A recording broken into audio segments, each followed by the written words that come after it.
പാതിവില തട്ടിപ്പ് കേസിൽ കുമളി പഞ്ചായത്ത് മുൻ പ്രസിഡന്റ് ഷീബ സുരേഷ് ഹൈക്കോടതിയിൽ മുൻകൂർ ജാമ്യ ഹർജി നൽകി.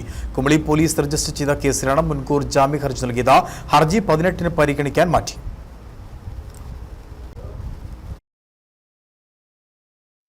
ഹർജി പരിഗണിച്ച ജസ്റ്റിസ് പി വി കുഞ്ഞികൃഷ്ണൻ സർക്കാരിന്റെ വിശദീകരണം തേടി. 18-ാം തീയതി ഹർജി വീണ്ടും പരിഗണിക്കും.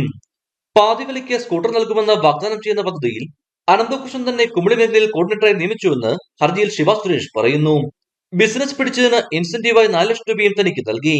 അനന്തകൃഷ്ണന്റെ പശ്ചാത്തലം അറിയില്ല എന്നും നാഷണൽ എൻജിഒ കോൺഫെഡറേഷന്റെ ദേശീയ കോർഡിനേറ്റർ എന്ന് മാത്രമാണ് അറിയാവുന്നതെന്നും ശിവ സുരേഷ് ഹർജിയിൽ പറയുന്നു. താൻ മകളുടെ ആവശ്യത്തിനായി വിദേശത്താണിപ്പോൾ. ആരോപണത്തെ തുടർന്ന് കോർഡിനേറ്റർ എന്ന നിലയിലുള്ള പ്രവർത്തനങ്ങൾ നിർത്തിയെന്നും തട്ടിപ്പിൽ പങ്കില്ലെന്നും ഹർജിയിൽ അറിയിച്ചു.